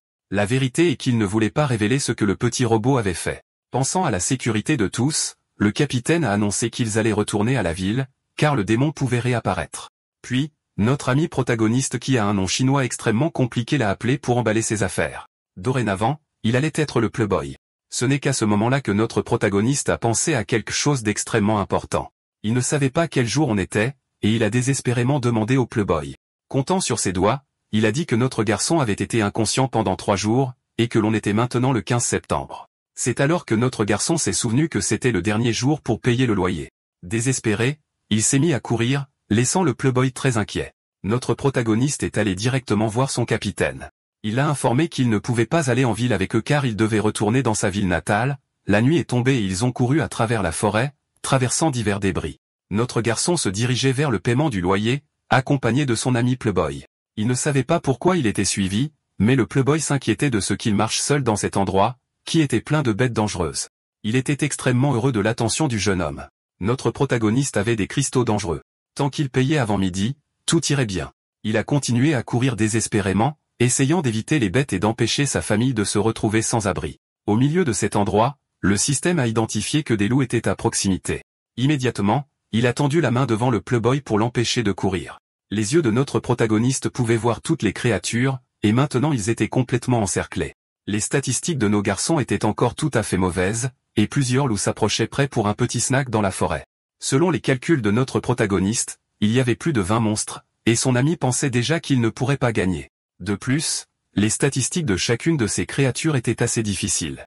Le Pleboy a demandé quel était le plan, et notre protagoniste savait que s'il courait, il serait poursuivi jusqu'à l'épuisement. Malheureusement, il devrait se battre jusqu'à ce qu'il ne reste plus une seule créature. Pour le Pleboy, ce choix de stratégie était un soulagement car il aime tabasser les monstres. Brandissant son bouclier, il a commencé à casser les dents et les griffes avec facilité. Il était temps de donner une leçon à ces êtres revêches. Grâce à son corps démoniaque, la force de notre garçon était dévastatrice. Son épée est peut-être cassée, mais grâce à l'amélioration qu'il a reçue, c'est tout à fait surmontable. Notre protagoniste parvient à anéantir le premier loup avec une grande facilité. Il est surpris qu'il l'ait fait d'un seul coup. Excité, il a partagé avec le Pleboy qu'il avait réussi à passer au niveau supérieur, et il a été surpris car il savait que notre garçon avait un corps brisé. Maintenant, il peut affronter des créatures plus fortes. Dans ce monde, lorsque les éveillés montent de niveau, ils ne reçoivent pas d'attributs proportionnellement. Au lieu de cela, ils obtiennent 12 points qui peuvent être attribués à n'importe lequel des attributs possibles. Grâce à son corps démoniaque, notre garçon synchronise ses nouvelles compétences et attributs. Chaque fois qu'il monte de niveau, il reçoit 120 points d'attributs. Pour quelqu'un qui est incapable de monter de niveau, c'est une situation très avantageuse. L'ami de notre protagoniste est de plus en plus alarmé car le nombre de créatures ne cesse d'augmenter. Et en effet, même notre garçon trouve cela très étrange. On dirait que ces créatures ont au moins fait des études secondaires. Elles savent élaborer des stratégies et attaquent à tour de rôle. Le but est d'affaiblir leur proie. Au sommet d'une montagne, le chef de la meute se mit à hurler. Notre protagoniste réalisa ce qui se passait. Il regarda la créature hideuse et ressentit une grande peur. Même le système l'avertit que cette cible pourrait être un peu dangereuse. Désespéré, il dit à l'autre de commencer à courir parce que le boss était arrivé. Le grand loup blanc fit irruption dans la clairière. L'impact de ses pattes sur le sol est tout simplement dévastateur. Notre protagoniste est rejeté en arrière, et les autres loups s'inclinent devant la présence du loup alpha. Le roi loup est là pour rendre le jeu encore plus intéressant.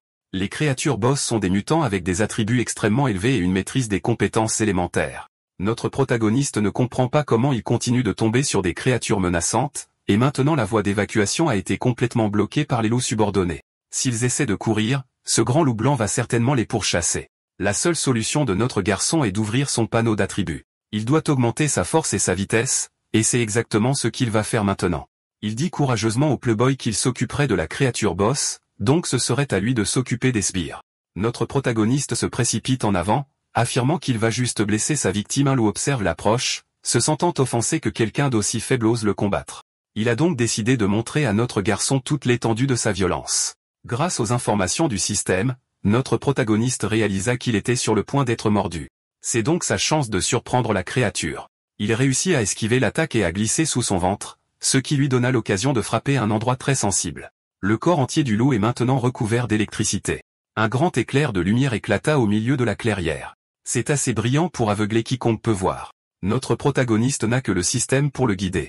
Et une chose est sûre, le danger approche. Les coups de griffe du loup dégagent encore plus la clairière.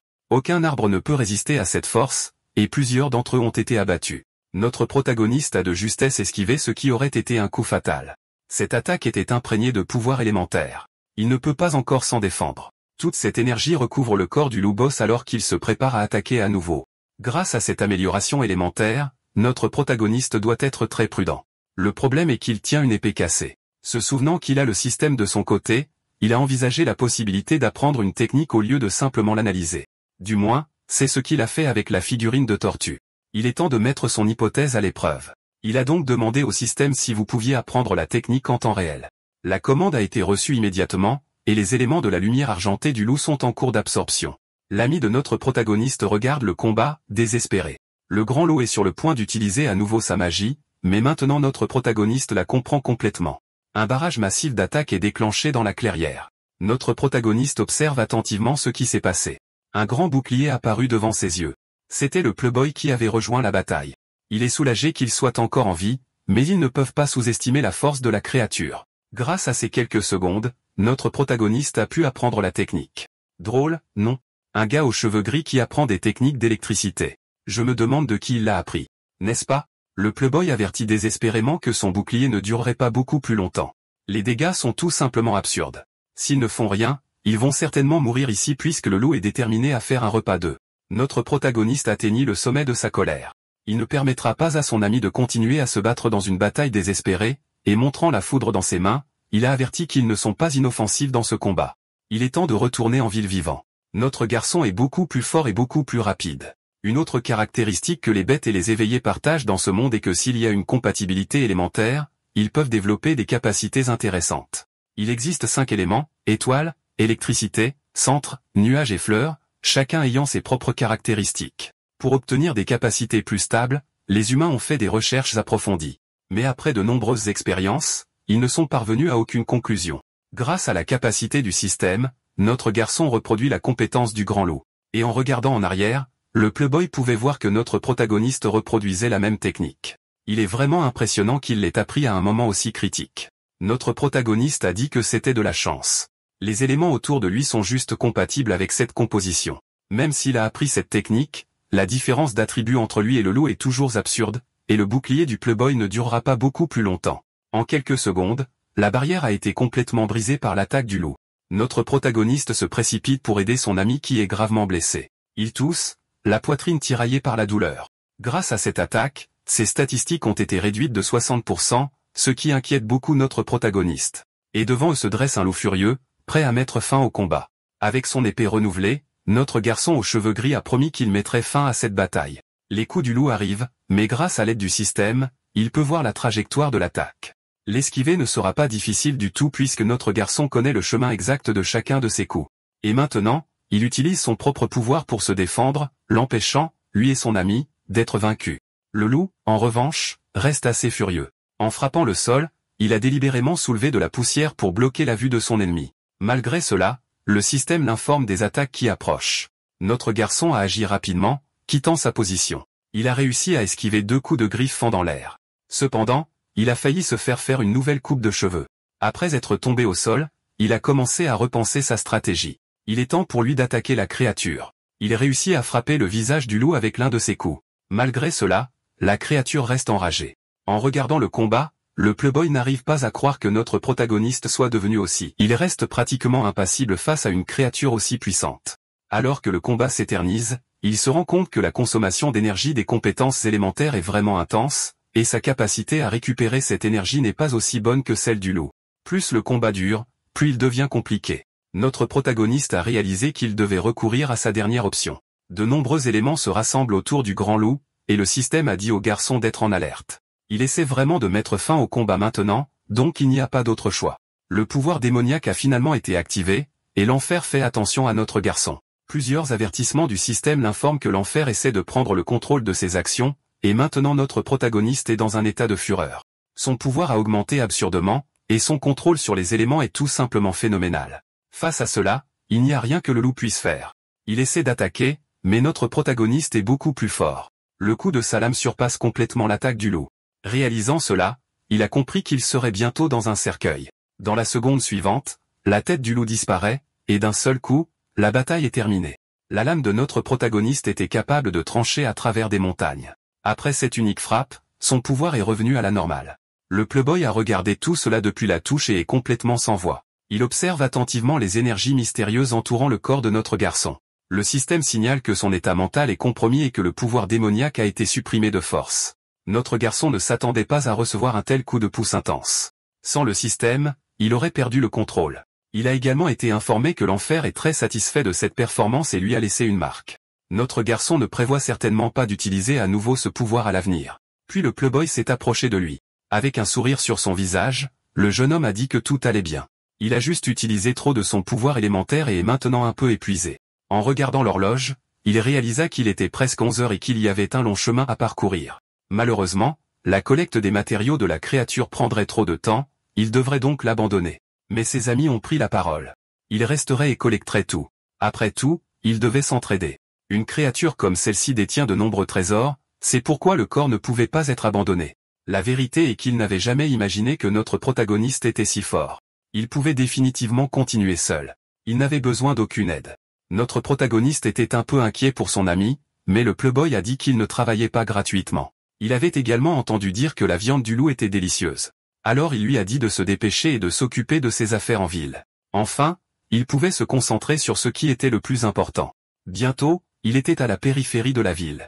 Quelqu'un exigeait agressivement un loyer. Une petite fille a expliqué que son frère serait bientôt de retour et qu'il n'était pas nécessaire de se précipiter. Mais l'homme impoli a dit que c'était dans le contrat. S'il ne payait pas, il serait expulsé. Cet appareil magique qu'ils avaient été très difficile à obtenir. Malgré cela, ils étaient en retard de loyer. L'homme a même suggéré que le frère de la fille était probablement mort et ne reviendrait jamais, ce qui n'a fait que la mettre plus en colère. En entendant cela, elle a décidé de piétiner le pied du salaud.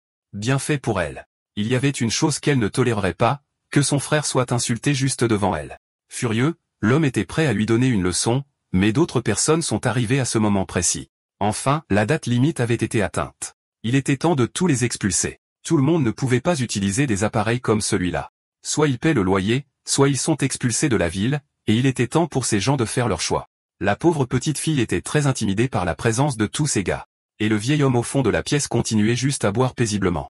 Il a annoncé que sa beauté du sommeil avait été perturbée, et maintenant il y avait des gens bruyants dans sa maison. La petite fille remarqua finalement que le vieil homme était réveillé et était maintenant heureuse. Se levant, le vieil homme réalisa qu'il ne voulait pas seulement de l'argent, alors il leur donnerait ce dont ils avaient besoin. Il sortit une petite télécommande de sa poche et appuya sur le bouton. L'appareil dans la pièce a commencé à fonctionner. Tout le sol a commencé à trembler, faisant paniquer les voyous. Le mouvement de l'appareil les a tous effrayés. C'était comme un robot géant. En regardant de plus près la construction, le crétin chauve réalisa qu'il avait eu peur pour rien. Maintenant que la vie est complètement différente dans ce monde, il est absurde que quiconque pense encore à construire des robots. Si cette chose ne bouge pas, ce n'est qu'un tas de déchets. Alors le chef des voyous a décidé de prendre l'objet. La coque du robot est très puissante et durable. Malheureusement, l'intelligence artificielle a disparu, mais le matériau a toujours de la valeur. Maintenant que la valeur de l'objet était reconnue, le vieil homme était soulagé. Il n'aurait pas à expliquer sa valeur à ces crétins. La petite fille était désespérée car c'était l'œuvre de toute une vie de son grand-père, mais il la réconforta en disant que certaines choses sont beaucoup plus urgentes et importantes. Elle était toujours furieuse. Si elle avait une arme, elle mettrait le monde à feu et à sang. Le chef des voyous dit au vieil homme qu'il ignorait quelque chose de très important. Cette chose ne suffirait pas pour le loyer. Les matériaux du robot sont toujours utiles, mais les parties les plus importantes ont déjà été extraites. Et comme il était après-midi, il violait les termes du contrat. La pénalité était maintenant 10 fois le loyer, un montant absurde. Et après avoir déduit la valeur du robot, il devait encore 20 cristaux magiques. Le vieil homme n'était pas d'accord avec cette menace, alors le voyou a décidé d'être un peu plus persuasif. Il l'informa qu'il avait un jour pour payer le reste, sinon il deviendrait sans abri. Avec son bras levé, Peng Ming ordonne à tout le monde de transporter les marchandises. Le groupe d'hommes commence alors à tirer les épais câbles d'une grande machine. Il continue à dénuder les fils de tout le cadre du robot. De loin, le vieil homme regarde et s'excuse auprès de son ami de n'avoir pas d'autre choix. Un des hommes se plaint du travail acharné et décide de prendre quelques composants à vendre.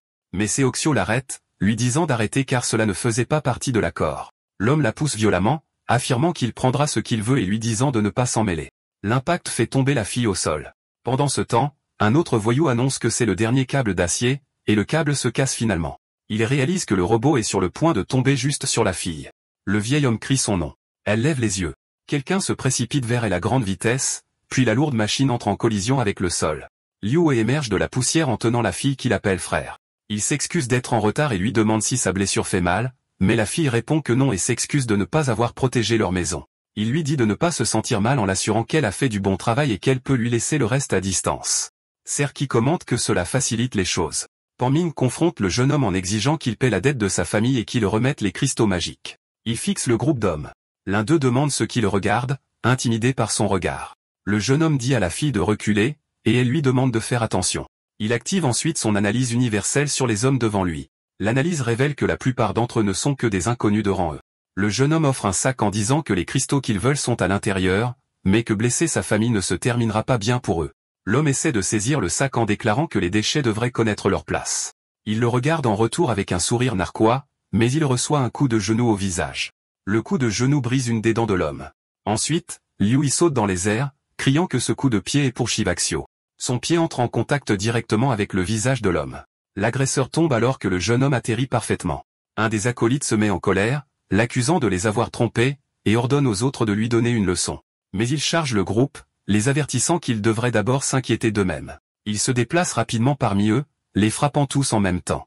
Alors que le dernier tombe, il garde son regard fixé vers l'avant. Pan Meng se demande comment un type de rang F est devenu si fort. Alors Kiwi le presse en se plaignant qu'ils ont déjà perdu trop de temps ici. L'homme dit au garçon de ne pas devenir arrogant et promet de lui montrer la vraie puissance. Cependant, le coup de poing est bloqué par le pied du jeune homme. Il est ensuite repoussé et on lui dit de ne pas gâcher sa maison. Le coup de pied l'envoie voler hors du bâtiment. Seo crie en encourageant son frère à continuer. Taekyu regarde tout avec intérêt. Dehors, Pan Ming atterrit dans un tas d'ordures. Il se relève et admet que la vitesse de son adversaire n'est pas mauvaise, mais sa force est pathétique, jurant que ce sera sa fin. Le jeune homme lui dit de ne pas tirer de conclusions hâtives, lui rappelant que le combat n'est pas encore terminé.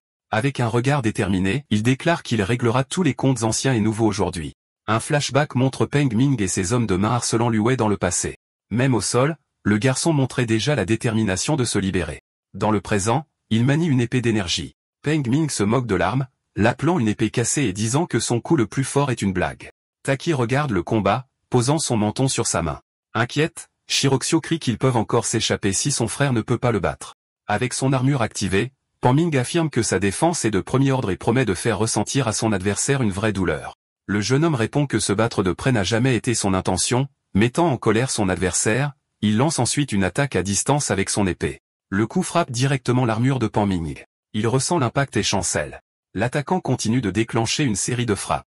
Les attaques continues le repoussent. Alors qu'il attaque, le système du jeune homme commence à analyser l'armure de l'ennemi. Il confirme qu'il peut examiner et apprendre les capacités des éveillés. Le système initie une analyse plus approfondie pour suivre les trajectoires élémentaires de l'attaque. Grâce à cela, il obtient de nouvelles données sur la carte des étoiles de l'élément nucléaire. Le processus est terminé et le système apprend la capacité d'armure de cœur lourd. Peng Ming désactive son armure se plaignant qu'elle est inutile et décide d'attaquer directement. Il charge en avant alors que son adversaire se prépare à contrer au moment parfait. Le jeune homme saute en avant en concentrant la puissance élémentaire dans son arme pour un coup dévastateur. Son ennemi le regarde s'approcher, mais une frappe rapide intercepte la lame. Ziktume apparaît soudainement, attrapant l'épée et déclarant que la farce est terminée. La lame d'énergie est arrêtée par sa main nue. Il commente les dégâts élémentaires et la puissance de la foudre, se demandant quand le garçon a acquis de telles compétences. Il ordonne ensuite à Pan Ming de se retirer, déclarant qu'il ne fait pas le poids face à leur adversaire. Le jeune homme peut à peine suivre ses mouvements. Son analyse ne capture que des fragments de ce qu'il voit. Alors qu'il tente un scan complet de Ziki, il entend l'homme lui demander s'il essaie de le sonder. Ziki demande ce que le jeune homme a réussi à voir, et il réalise que les statistiques de son adversaire sont bien au-delà de ses capacités. Le grand-père tire Xiao en arrière, et Liu Wei comprend qu'il ne lui reste qu'une seule option. Une énergie sombre commence à émaner de lui alors que le système ne parvient pas à contenir la puissance instable. Il déclare que s'ils veulent faire du mal à sa famille, ils devront le faire en lui marchant dessus. Sekiyu remarque le changement dans la présence du garçon et ressent un frisson de terreur. Soudain, quelqu'un crie à un idiot de chien d'arrêter tout de suite. Un chien apparaît en courant avec un grand cristal dans la gueule, suivi de Zhao qui le poursuit furieusement, lui disant de rendre ce qu'il a volé. Il continue de crier pendant la poursuite, promettant au chien qu'il le regrettera quand il l'attrapera. Finalement, Zhao l'attrape. Le cristal glisse de la gueule de l'animal et tombe juste devant Zik, Cutie et Peng Ming. L'homme regarde l'objet au sol. Liu et Xiao le reconnaissent immédiatement et crient le nom de Zhao. Le jeune homme exprime son soulagement d'être sorti de la forêt, et le nouveau venu explique qu'il serait arrivé plus tôt si le chien n'avait pas volé son cristal. Il regarde ensuite autour de lui et se rend compte que le cristal magique a disparu. Maintenant dans les mains de Ziki, l'homme le lève et demande où ils l'ont trouvé. Zhao explique que les cristaux de ce niveau proviennent de Boss et demande si l'homme devrait rendre l'objet. Liu Wei confirme que le cristal provient d'un boss appelé le roi loup croc d'argent, expliquant que le retard de loyer était dû à une embuscade. Ziki doute qu'ils aient chassé un boss seul, mais Zhao Zhao révèle que Liu Wei l'a vaincu seul. Tenant le cristal, Ziki reconsidère la situation. Il lance ensuite un parchemin au jeune homme, lui disant qu'il devrait s'estimer heureux d'être en vie. Il déclare que le cristal magique couvrira 3 mois de loyer et une compensation. Peng Ming demande s'ils partent déjà alors que le groupe commence à se retirer. Le grand-père interroge Zhao Zhu sur le robot, mais il ne sait pas quoi dire. Liu Wei analyse le contrat et confirme que tout est en ordre. Xiaoxiao dit au revoir, criant au gorille de partir. Peng Ming se fâche de l'insulte, mais dit qu'il l'ignore. L'homme s'éloigne avec ses subordonnés portant les blessés. Le groupe étant loin, Liu Wei commente qu'ils sont vraiment partis. Xiaoxiao court vers son frère et demande quand il est devenu si fort. Il se gratte simplement la tête et dit que c'était peut-être de la chance. Xiao Buzu déverse une grande quantité de matériaux et de viande, expliquant que les matériaux sont pour Liu Wei, mais la viande est pour lui. Puis il montre l'objet le plus précieux, le croc géant du roi loup croc d'argent. Liu Wei tient le croc, un matériau d'arme parfait pour améliorer ses compétences et forger une nouvelle arme. La rencontre avec Zikul lui a fait comprendre que sans son pouvoir démoniaque risqué, il n'a toujours aucune chance contre lui. Il décide de continuer à devenir plus fort pour protéger tout le monde, tandis que Xiaoxiao et Zhao Zhao prévoient de faire un barbecue avec la viande. Le grand-père s'approche et commente que ce sont d'excellents matériaux. Il ajuste son monocle et dit que le jeune homme semble avoir beaucoup changé, devinant qu'il a vécu de nombreuses expériences au cours de son voyage. Liu Wei confirme que beaucoup de choses se sont passées, dont certaines semblent presque irréelles. Mais le grand-père le surprend en mentionnant qu'il semble qu'il ait déjà rencontré Lambao. Il déclare ensuite qu'au bon moment, il a aussi des choses à lui dire. Le charbon de bois est allumé dans le grill. 2 gros steaks sont placés sur la grille au-dessus des braises. Portant un chapeau de chef, Xiaoxiao annonce que la viande est prête. Réunis, ils commencent tous à manger. Xiaoxiao leur dit de ne pas se battre, les assurant qu'il y a assez de nourriture pour tout le monde. Xiaoqiao mange un morceau de viande et dit que c'est délicieux, mais elle commence bientôt à se sentir somnolente. Liu Wei dit qu'elle a trop mangé alors que son système analyse la viande et révèle qu'une consommation excessive provoque la somnolence. Le grand-père remarque que cela fait longtemps qu'ils n'ont pas eu un repas aussi joyeux, et le jeune homme est d'accord. Il dit qu'il n'a jamais rien goûté d'aussi bon et imagine que la bête a dû être difficile à combattre. Il explique que la bataille a été intense, et qu'il n'a gagné que grâce au pouvoir de Lambao, mais admet qu'il doit l'utiliser avec prudence. Le système masque ensuite toutes les informations relatives à Lambao, bloquant l'accès. Liu Wei demande à son grand-père s'il était déjà au courant pour Lambao, avouant qu'il ne comprend encore que la moitié du système. Alors que Zhao Zhao essaie de réveiller Xiaoxiao, le jeune homme réfléchit à la façon dont il doit utiliser son pouvoir pour devenir plus fort et protéger tout le monde. Il se tourne vers son grand-père et lui demande s'il croit que le monde peut être restauré tel qu'il était avant. Le vieil homme le gronde calmement, expliquant que les rouages de l'histoire ne s'arrêtent pas si facilement et que la création a tout détruit. Avec une main sur son épaule, il le réconforte en disant qu'au moins ils sont toujours là. Puis il tourne son regard vers le robot, son ancien compagnon avec qui il a travaillé pendant plus de 20 ans. Un souvenir le montre comme une simple machine de combat qui, à travers le temps et les difficultés, a progressivement développé des sentiments. Même si la création a supprimé sa conscience, il croit qu'elle n'a pas complètement disparu. Le grand-père affirme sa foi qu'il reviendra d'une manière ou d'une autre, car c'est son destin. Il dit ensuite à Liu Wei qu'il a aussi son propre destin et qu'il doit suivre son cœur pour trouver le bon chemin. Le système du jeune homme détecte une fluctuation émotionnelle et, incapable de comprendre la raison, génère une nouvelle réaction. L'entêtement du système lui rappelle comment Lambao était lorsqu'il apprenait de nouvelles choses. Il demande ensuite si Lambao a laissé quelque chose derrière lui, comme un fragment du monde, mais son grand-père dit qu'il n'en a jamais entendu parler. Peu après, il révèle que Lambao a laissé un cahier important dans la vieille maison et que c'est maintenant le bon moment pour qu'il le sache. Il encourage le jeune homme à y aller, déclarant qu'il y trouvera les réponses qu'il cherche. Le bon jour approchant, Liu Wei décide qu'il doit également rendre visite à son père et à sa mère. La nuit passe sur la ville, et un nouveau jour commence. Liu Wei s'entraîne intensément avec des poids sur ses poignets. Il termine ensuite sa routine quotidienne de course et d'exercice. Grâce à l'analyse automatique, il a atteint le niveau 56, mais il sait que sa progression va ralentir. Il décide qu'il est préférable de continuer à investir dans la puissance élémentaire. À la fin de son entraînement, il se rend au marché de la ville pour acheter des provisions. Il a besoin de provisions pour le long voyage vers la vieille maison et veut aussi apporter les gâteaux au miel préférés de Xiaoxiao, fait par Tante Haleine. Un vendeur le reconnaît et lui demande s'il a eu des problèmes avec des bêtes. L'homme propose des charmes pour éloigner les monstres, mais le système doute de leur réelle utilité. Soudain, le vendeur crie à tout le monde d'attraper le voleur. Une silhouette encapuchonnée traverse la foule en s'excusant. Dans leur fuite, il provoque une énorme agitation, renversant des gens et des marchandises. Liu Wei se rend compte que la vitesse de la personne indique qu'elle est un éveillé. Il voit que l'expédition de Tante Haleine a été renversée et que le laïc a dit qu'elle ne pourrait pas payer son loyer. Il crie qu'il va aider à la poursuite et prend son élan. La silhouette encapuchonnée court en croyant avoir déjà semé tout le monde, mais la distance diminue rapidement, et il leur ordonne de rendre les affaires de la tente. Le voleur se retourne et prétend être un professionnel de l'évasion. Il tire un grappin vers un étal de poissons à proximité. Le crochet s'accroche à l'auvent, le jeune homme se rend compte de ce qui va se passer. La structure est démolie, bloquant complètement le chemin avec des débris. Au milieu de la confusion, il remarque que le voleur s'est déjà échappé en utilisant le crochet. Il ordonne au système d'étendre la portée de son analyse environnementale. Un scan complet des bâtiments voisins commence. L'analyse cartographie la zone, et elle localise la silhouette encapuchonnée courant sur un toit. Célèbre la nourriture mais se rend compte que les articles volés ont les marques de leurs propriétaires. Il note qu'ils sont proches de leur destination et doivent être plus prudents. La silhouette encapuchonnée se prépare ensuite à descendre du toit à un endroit précis. Le système localise la cible sur le toit, et il court dans la direction indiquée. La distance diminue rapidement avec seulement 5 mètres restants entre eux. Lorsque le fugitif saute du bâtiment, il attend déjà en bas et déclare qu'il l'a attrapé. La personne en plein vol se demande pourquoi il est là. Il la regarde fixement et dit que cette fois, elle n'a nulle part où courir. Le voleur tire à nouveau le grappin sur lui, mais la frappe est interceptée en plein vol avec un mouvement rapide. Il tire sur la corde et crie que la même astuce ne fonctionnera pas, exigeant qu'elle s'excuse auprès de tante Allen. Avec la traction, la silhouette perd son équilibre et laisse tomber tous les objets volés. Le voleur réalise qu'elle va entrer en collision directement avec le sol. Il la regarde tomber vers lui. Il l'attrape dans ses bras, et la fille, révélant son identité, demande si elle a été attrapée. La fille est tombée dans l'allée en contrebas. Il la tient dans ses bras, et elle demande combien de temps il prévoit de faire ça. Sarcastiquement, elle dit qu'un câlin ne le tuera pas et lui rappelle que c'est lui qui l'a tiré vers le bas. Il l'interroge pour avoir joué la victime. La fille cède et essaie de partir, mais il l'attrape par la cape, exigeant qu'elle aille s'excuser. Alors qu'il la tient, il remarque quelque chose sur son cou. Le système détecte une substance suspecte similaire à la toxine d'abeille. Alors qu'elle essaie de récupérer son sac, il demande si la blessure a été causée par du poison. Il avertit que la toxine est dangereuse après sa période d'incubation et se demande pourquoi elle n'a pas cherché de traitement. Elle répond qu'elle n'a pas de cristaux magiques pour payer. Elle dit que si elle en avait assez, elle n'aurait pas à se soucier de survivre.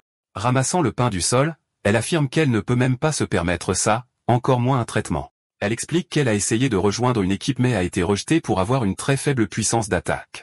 L'analyse confirme qu'elle dit la vérité et que ses statistiques l'ont forcée à voler pour vivre. Enixi déclare que vivre un jour de plus suffit. En pleurant, elle dit qu'elle n'a aucun espoir et lui dit de l'arrêter s'il le souhaite.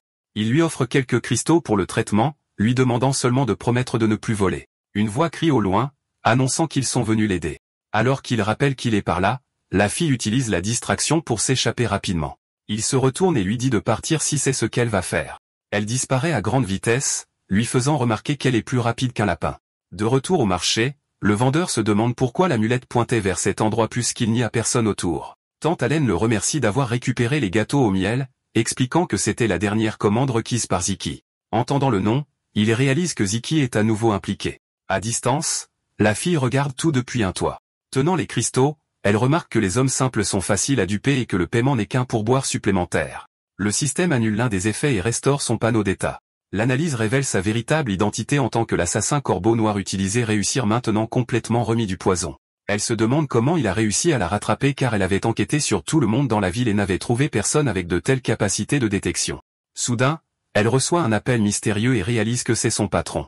La voix à l'autre bout demande à Black Raven de faire un rapport sur l'avancement de la mission. Elle l'informe qu'elle est sur le territoire de la guilde, mais n'a toujours aucune piste sur les dispositifs de pouvoir de contrebande. Utilisant une longue vue, elle observe Zaki inspecter les marchandises et dit qu'elle ne peut pas encore agir. Elle confirme que les boîtes ne contiennent que des gâteaux au miel, que Zaki monopolise dans la ville. Les livraisons sont constamment transportées vers la forêt brumeuse où des troupes se rassemblent également. L'assassin conclut que quelque chose de grand doit être sur le point de se produire, mais son patron déclare qu'il ne veut que des preuves de la contrebande et la menace des conséquences de l'échec. Uzixi confirme qu'elle comprend les ordres. Pendant ce temps, Lue marche dans la rue se demandant pourquoi la guilde a besoin d'autant de gâteaux au miel. Il regarde l'amulette qu'il a reçue du vendeur, toujours incertain de son utilité. Il décide d'offrir le cadeau à Xiao Xiao et se dépêche de se préparer pour son voyage. Tenant la boîte de gâteaux, il annonce qu'il est à la maison. Xiao Xiao le confronte à la porte en lui demandant pourquoi il ne les a pas emmenés avec lui. Chao Chao l'interroge également pour avoir agi seul, tandis que la fille insiste pour aller avec lui dans la forêt. Les avertissant que le voyage est long et dangereux, il les rassure en disant qu'il a déjà acheté tout ce dont ils ont besoin. Il explique qu'il connaît un sentier sûr et ne voulait pas les impliquer dans ses affaires, mais les deux insistent sur le fait que son problème est aussi leur problème, et il accepte finalement de les emmener. Pendant ce temps, une polisseuse fonctionne à pleine capacité. Son grand-père forge une nouvelle arme pour lui, déclarant que les meilleurs matériaux sont plus difficiles à façonner. Il lui tend un grand marteau, disant qu'il ne peut pas aller dans la forêt sans une arme décente. Il lui rappelle que son petit-fils l'aidait pour les réparations quand il était petit, donc l'outil devrait l'aider maintenant. Le système indique que le marteau de réparation a été renforcé pour une plus grande puissance d'attaque. Avant leur départ, son grand-père lui demande de leur transmettre ses salutations. Zhao Zhao annonce que tout est prêt, et Xiao Xiao demande à son petit animal de compagnie de protéger la maison. Il réalise qu'il ne peut vraiment pas dire non à ses amis. Une fois que tout est prêt, il annonce le début de leur voyage, et le groupe part avec enthousiasme. La carte trace la route de la ville aux profondeurs de la forêt. Le sentier balisé les mène vers leur destination finale, et quelque part dans la forêt brumeuse, la pluie tombe sur une ancienne structure. Ailleurs, un loup blanc gît blessé sur le sol mouillé. Une créature reptilienne mord l'autre animal, et un groupe d'êtres similaires se rassemble sous la pluie. Liu Wei, Zhao Zhao et Xiao Xiao choisissent l'entrée la plus éloignée de la ville pour pénétrer dans la forêt brumeuse en direction des ruines. Ils optent pour ce chemin car, bien que plus long, il est considéré comme le plus sûr. Le terrain accidenté rend le voyage difficile, mais le groupe s'en sort sans rencontrer de danger. Après plus d'une journée de marche, il annonce leur arrivée, et le système l'informe qu'il a atteint le niveau 7. D'en haut, il contemple tous les anciennes ruines de la ville, maintenant envahies par la végétation. Zhao Zhao remarque que tout semble dispersé, et Liu Wei explique que l'ancienne maison est encore plus loin. Alors qu'il traverse les ruines, il reconnaît un terrain de football de son enfance, trouvant tout à la fois familier et étrange. Cao Zhao attire son attention sur quelque chose qu'ils aperçoivent au loin. Il tombe sur ce qui reste d'une grande fontaine de l'ancien parc. Son ami se souvient que c'est là que Lambao l'a sauvé de la noyade par d'autres garçons. Le système indique qu'après ce souvenir, il a cessé de répondre, mais il a le sentiment qu'il va bientôt se réveiller. Sœur Oaxio pointe la fontaine et demande à vivre aussi l'endroit puisqu'ils y ont des souvenirs. Il sourit et demande au système s'il essaie aussi de ressentir le moment. Cao Cao se demande comment Lambao a réussi à échapper au Créateur, une entité qui a détruit les machines intelligentes. Liu Wei soupçonne que ses parents ont prévu l'ambition du Créateur, et c'est pourquoi ils ont créé Lambao pour lui avec un système similaire. Cao Cao est surpris d'apprendre que le système est similaire à celui des Créateurs. Il croit que si Lambao était ranimé, il pourrait l'affronter, mais Liu Wei dit qu'ils sont là pour trouver des indices et accomplir leur destin. Cao Cao avoue qu'il est envieux qu'il avance toujours avec un but, ce qui lui manque lui-même. Il explique qu'il a été forcé d'étudier le commerce pour hériter du magasin familial, mais il préfère la vie d'un éveillé, sur laquelle il est tombé par hasard. Il dit qu'il se sent utile lorsqu'il protège les autres avec son bouclier et demande si cela pourrait être le sens qu'il recherche. Liu Wei déclare que c'est grâce à lui qu'ils peuvent se battre sans hésitation, et Zhao Zhao promet de protéger tout le monde. Soudain, quelque chose attire l'attention du groupe. Un épais brouillard apparaît autour d'eux, et Zhao Zhao se demande d'où il vient. Liu Wei dit à Xiao Xiao de rester en arrière tandis que Zhao Zhao dit qu'il y a quelque chose qui ne va pas avec ce brouillard. Il active son analyse omnisciente pour enquêter sur la zone. Le scan s'étend sur toute la zone, traversant le brouillard et l'eau. Le système détecte plusieurs monstres humanoïdes aquatiques cachés sous la surface. Les créatures émergent de l'eau entourant les deux jeunes hommes. Liu écrit à Zhao Zhao de protéger Xiao Xiao. Son ami se place rapidement devant la jeune fille avec son bouclier et dit de lui laisser faire. L'analyse révèle 6 ennemis dispersés au loin, mais il connaît déjà leur position à l'avance. Soudain, il est frappé par une attaque qu'il ne peut pas voir. Il se demande ce qui s'est passé en réalisant que son épaule est blessée. Il saute pour esquiver une autre frappe invisible qui coupe l'eau devant lui. Zhao Zhao et Xiao Xiao crient, demandant s'il va bien. Il répond que ce n'est qu'une égratignure. Il réalise qu'il ne reçoit que la notification d'attaque sans pouvoir voir la trajectoire de la compétence. Il décide d'attaquer directement l'un des monstres pour comprendre ce qui se passe. La créature recule devant sa charge. Il attaque avec son marteau, mais le coup passe à travers la cible. Réalisant que ce n'était qu'une illusion, il continue son mouvement d'attaque. Le marteau qui se balance frappe quelque chose d'invisible dans l'air. L'impact révèle brièvement des écailles qui se matérialisent. Il déclare que maintenant il comprend ce qui se passe. Ailleurs, quelqu'un mentionne que l'appât a réussi à attirer l'ours. Un homme écarte l'inquiétude concernant l'animal, mais son collègue insiste sur le fait que le monstre est différent cette fois et a effrayé tout le monde. Alors qu'il marche, il mentionne qu'en raison d'une pénurie de personnel, il a dû embaucher des recrues. Il crie à l'un des nouveaux venus d'arrêter de traîner et de se dépêcher. La recrue, avec une apparence modifiée, surprend ce qu'il considère comme des nouvelles intéressantes. Identifie ce qui semble être la chambre de Zekui et déclare qu'il découvrira bientôt tous ses secrets. À l'intérieur du bureau, Zekui est assis à son bureau. Tenant une montre de poche, il dit à son jeune frère que le moment est enfin venu. L'objet montre une photo d'un jeune homme avec des lunettes. Il explique que c'est avec son aide qu'il a obtenu les appareils de puissance qui assurent la domination de la guilde dans la ville. Il jure qu'il a maintenant assez de pouvoir pour se venger et qu'il vaincra le responsable. Peng Ming se précipite dans la pièce en annonçant que Zhang Tangju ne viendra pas. Il remet un enregistreur avec un message vocal qui était censé être entendu en personne, et Tsuki lui dit de le lire. L'enregistrement commence avec un homme expliquant qu'il n'a pas le temps pour la mission à cause de l'anniversaire de Xiaomei. Il continue le message en se vantant d'avoir plusieurs femmes qui implorent son attention et annonce qu'il reportera la mission. Taeke frappe du poing sur la table et le traite d'idiot arrogant. Il accuse l'homme d'essayer de prendre l'argent et de s'enfuir, déclarant qu'il ne le supporte que parce qu'il est utile au plan. Pan Ming s'accroupit et demande s'il doit vraiment abandonner maintenant que tout est prêt. Il le met en garde contre le danger du cristal magique intermédiaire, qui pourrait faire exploser tout le bâtiment. En entendant parler du pouvoir du cristal, Zaki a une nouvelle idée. Il ramasse l'objet et déclare qu'il existe une autre option juste là. Il informe ensuite Pan Ming que le plan se déroulera comme prévu. Mais d'abord, il déclare qu'ils doivent trouver une personne spécifique. Une des créatures se reforme à partir de l'eau. Elle saute ensuite sur Liu Wei pour l'attaquer. Il est surpris de voir à quelle vitesse le monstre a formé un fantôme. Mais il affirme que maintenant qu'il connaît leur astuce, le combat sera facile. Il en déduit que leur capacité est semblable à un nuage et que son pouvoir électrique sera super efficace. Il avance, libérant un courant électrique dans l'eau. L'électricité se propage rapidement dans le courant. Le choc frappe les créatures, les obligeant à se matérialiser. Un autre monstre est également révélé par l'attaque électrique. Derrière son bouclier, Xiao Zhao crie qu'ils sont tous visibles maintenant. Une des créatures essaie de s'échapper par l'eau. Liu Wei apparaît à côté de l'ennemi, remettant en question sa tentative d'évasion. Il frappe la cible en disant qu'il est trop tard pour ça. La créature est vaincue et le système l'informe du gain d'expérience. Il se tourne ensuite pour affronter les autres qui avancent sur lui. Le système analyse la capacité et commence à apprendre sa composition. Il attaque un autre monstre avec son marteau. Il réalise que différentes armes créent des effets distincts et apprend la compétence du fantôme d'eau légère. La nouvelle technique crée un fantôme identique à l'utilisateur pour tromper les ennemis, montrant un grand potentiel. Il se souvient de Zhao Zhao et décide de l'aider. Comme son ami ne peut pas distinguer les vrais monstres des illusions, quelque chose attire son attention. Il saute pour esquiver plusieurs tridents lancés dans sa direction. Les ennemis attaquent maintenant à distance, se révélant plus intelligents qu'ils ne le semblaient. Il décide de tester sa nouvelle compétence sur l'un d'eux. La créature charge et attaque le fantôme avec son trident. Pendant ce temps, Zhao Zhao bloque plusieurs attaques, déclarant qu'il faudra plus que ça pour briser son bouclier. Mais il se plaint que les attaques sont incessantes et Xiao Xiao dit qu'ils ne peuvent pas toujours dépendre de Liu Wei. Il ordonne ensuite à la fille de rester derrière lui car le monstre ne peut pas maintenir son pouvoir longtemps. La créature observe Xiao Xiao depuis le fond de l'eau. Elle bondit hors de l'eau lors d'une attaque surprise contre elle. L'amulette dans le sac à dos de la fille commence à trembler. Elle se libère et vole vers la créature qui saute sur la fille.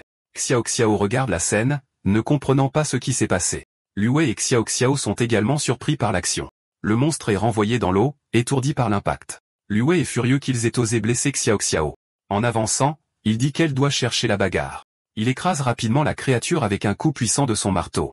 Le jeune homme réalise que l'amulette du vendeur était utile et décide qu'il lui rendra visite plus souvent alors que son niveau monte à E9. Chao Chao profite de l'occasion pour attaquer le dernier ennemi. Une fois tout le monde vaincu, il se tourne et réalise qu'il s'est occupé de tout le monde. Le système l'informe qu'il a enfin atteint le rang D, et il célèbre cette avancée. Liu Wei le félicite. Moxiao Xiao pique l'un des monstres, disant qu'il a eu ce qu'il méritait. Le brouillard se dissipe, et le jeune homme suggère de collecter les cristaux magiques et de passer à autre chose. Alors qu'il se prépare, Zhao Zhao commente qu'il pourrait même trouver un trésor en chemin. Il explique que les monstres peuvent laisser tomber un matériau rare appelé l'arme de sirène, mais il ne trouve que des objets courants sur le corps de la créature. Liu Wei demande à quoi sert l'objet, mais son ami n'en connaît pas les détails et confirme que le monstre n'en avait pas non plus. Près de l'eau, Xiao Xiao trouve un objet brillant sur le corps d'une autre créature. Elle court vers les garçons pour leur montrer ce qu'elle a trouvé, commentant que l'objet est froid au toucher. Les deux sont surpris de voir qu'elle a trouvé deux larmes de mermain en même temps. Le système révèle que l'objet peut éliminer les poisons et accélérer la récupération de la puissance, et la jeune fille propose les deux ou. D'accord, c'est la fin de l'histoire. Merci d'avoir regardé. À la prochaine.